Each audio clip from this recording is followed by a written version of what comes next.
la date limite de réponse des universités. En fait, je ne sais pas si c'est une bonne nouvelle ou bien c'est une mauvaise nouvelle.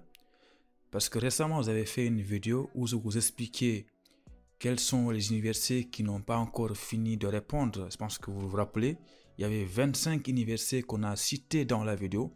Et dans les commentaires, il y a eu beaucoup d'étudiants qui nous parlaient d'autres universités.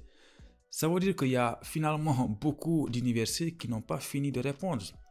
Et moi, je l'avais dit dans une autre vidéo que le 30 avril, en fait, c'est pas possible de respecter une telle date comme date limite de réponse. C'est pas possible. Tu vois. Donc la bonne nouvelle, c'est quoi? Non, appelez ça comme vous voulez. Je ne sais pas si pour vous c'est une bonne nouvelle ou bien c'est une mauvaise nouvelle.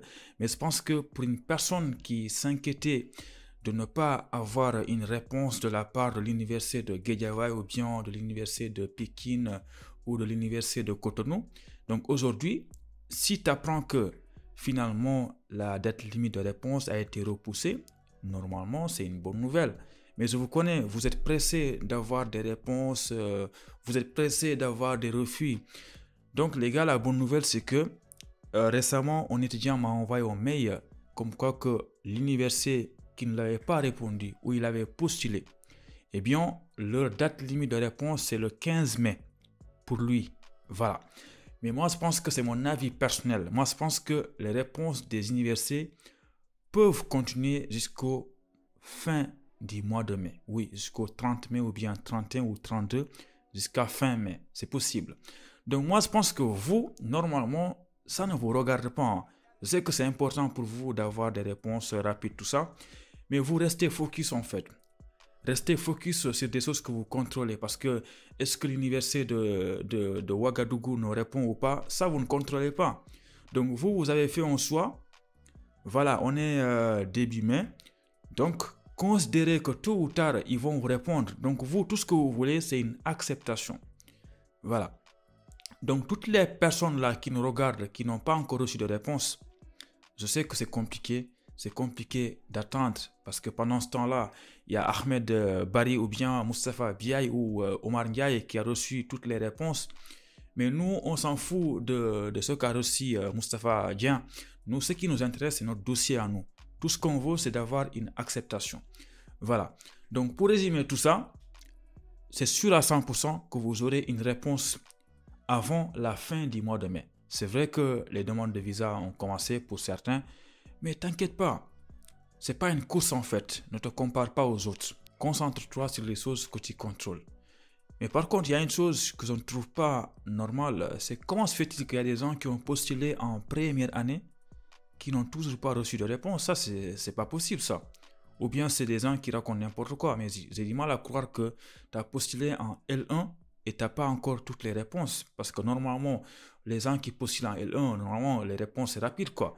Après, pour les gens qui ont postulé dans des niveaux tels que le master ou bien surtout dans les formations comme les BUT là, ou bien en école d'ingénieur, en fait, ça, c'est normal que les réponses tardent à venir en fait. Comme je l'ai expliqué dans une autre vidéo, tu sais ici, même les gens même les Français qui ont postulé sur Parcoursup, les réponses des universités, c'est même pas maintenant.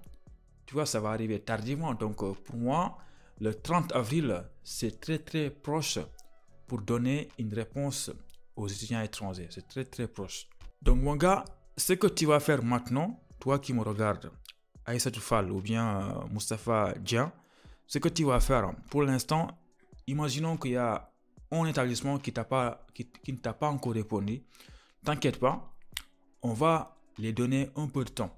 Disons le 15 mai au plus tard ou bien le 30 mai. Voilà, disons le 15 mai. Si on ne t'envoie pas de réponse, et là, tu peux les contacter. Tu peux les contacter comme je l'avais dit, mais attention, ne les contacte pas pour les mettre en pression, en mode répondez-moi, ça fait longtemps que j'attends, j'ai besoin d'une réponse. En fait, c'est comme si tu disais, envoyez-moi, même si c'est un refus, moi tout ce que je veux c'est une réponse. Envoyez-moi mon refus, ça me va très bien. Donc là, bien évidemment, c'est très rare que tu mets un établissement en pression et qu'on t'envoie une acceptation. C'est des jamais vu. Souvent, quand tu réclames une réponse, ils vont t'envoyer un refus pour te débarrasser de ton dossier. Donc, il faudra faire très attention lorsque tu envoies un mail à l'établissement.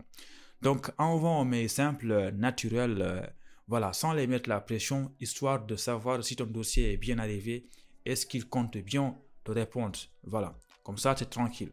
Dites-moi dans les commentaires, qu'est-ce que vous en pensez? Vous en êtes où? Est-ce que vous avez reçu toutes les réponses? Parce que c'est important d'avoir toutes les réponses.